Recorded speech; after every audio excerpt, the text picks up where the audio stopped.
નમસ્કાર. મુખ્યમંત્રી શ્રી વિજયભાઈ રૂપાણીએ 2021 સુધીમાં રાજ્યની તમામ 14,000 ગ્રામ્ય પંચાયતોમાં ડિજિટલ સેવા સેતુનો વ્યાપ પહોંચાડી ગ્રામીણ નાગરિકોને ઘર આંગણે સરળ અને ઝડપી સેવાઓ પહોંચાડવાની નેમ વ્યક્ત કરી છે. મુખ્યમંત્રીશ્રીએ રાજ્ય સરકારના સાયન્સ ટેકનોલોજી વિભાગે ભારતનેટ ફેઝ 2 સાથે જોડાણ દ્વારા પ્રથમ તબક્કે રાજ્યની 3,000થી વધુ ગ્રામ પંચાયતોમાં લોકોને 27 જેટલી વિવિધ સરકારી સેવાઓ યોજનાઓ ઘર આંગણે બેઠા પહોંચાડવાના ઐતિહાસિક કદમ ડિજિટલ સેવા સેતુનો ગાંધીનગરથી પ્રારંભ કરાવ્યો હતો. નાયબ મુખ્યમંત્રી શ્રી નીતિનભાઈ પટેલ મહેસાણા જિલ્લાથી તેમજ અન્ય મંત્રીશ્રીઓ સંબંધિત જિલ્લાઓમાંથી વિડીયો કોન્ફરન્સ દ્વારા આ ડિજિટલ સેવા સેતુના શુભારંભમાં જોડાયા હતા.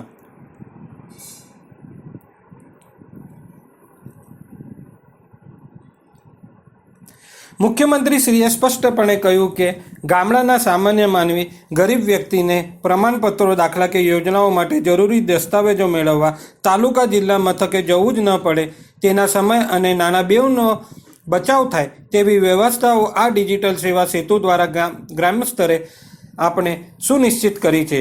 શ્રી વિજયભાઈ રૂપાણીએ આ નવીન વ્યવસ્થા ટેકનોલોજીના મહત્તમ ઉપયોગ સાથે વહીવટી તંત્રના વર્ક કલ્ચરમાં બદલાવ લાવશે. એટલું જ નહીં, કચેરીઓમાં અરજદારોની થતી ભીડભાડ પણ અટકાવશે એવો વિશ્વાસ વ્યક્ત કર્યો હતો.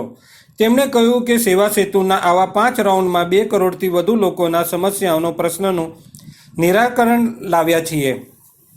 શ્રી વિજયભાઈ રૂપાણીએ આ ડિજિટલ સેવા સેતુનો ડિસેમ્બર 20 સુધીમાં 8,000 ગામોમાં વિસ્તારવાની પ્રતિબદ્ધતા દોહરાવતા કહ્યું કે પ્રધાનમંત્રીશ્રીના ડિજિટલ ઇન્ડિયા દ્વારા નયા ભારતના નિર્માણના સપનાને પાર પાડવામાં ગુજરાત ગુડ ગવર્નન્સ વિકાસની રાજનીતિના આ કદમથી દેશનું દિશાદર્શક બનશે. તેમણે આ શુભ પ્રસંગને નયા ભારતના નિર્માણનો પાયો નાખનારો કાર્યક્રમ ગણાવ્યો હતો અને આ પહેલ માટે સાયન્સ ટેકનોલોજી વિભાગને અભિનંદન પાઠવ્યા હતા.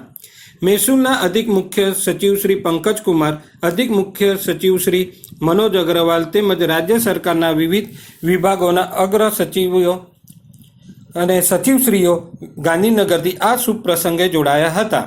Managing editor Harish Mehta, shift news network, Gandhinagar.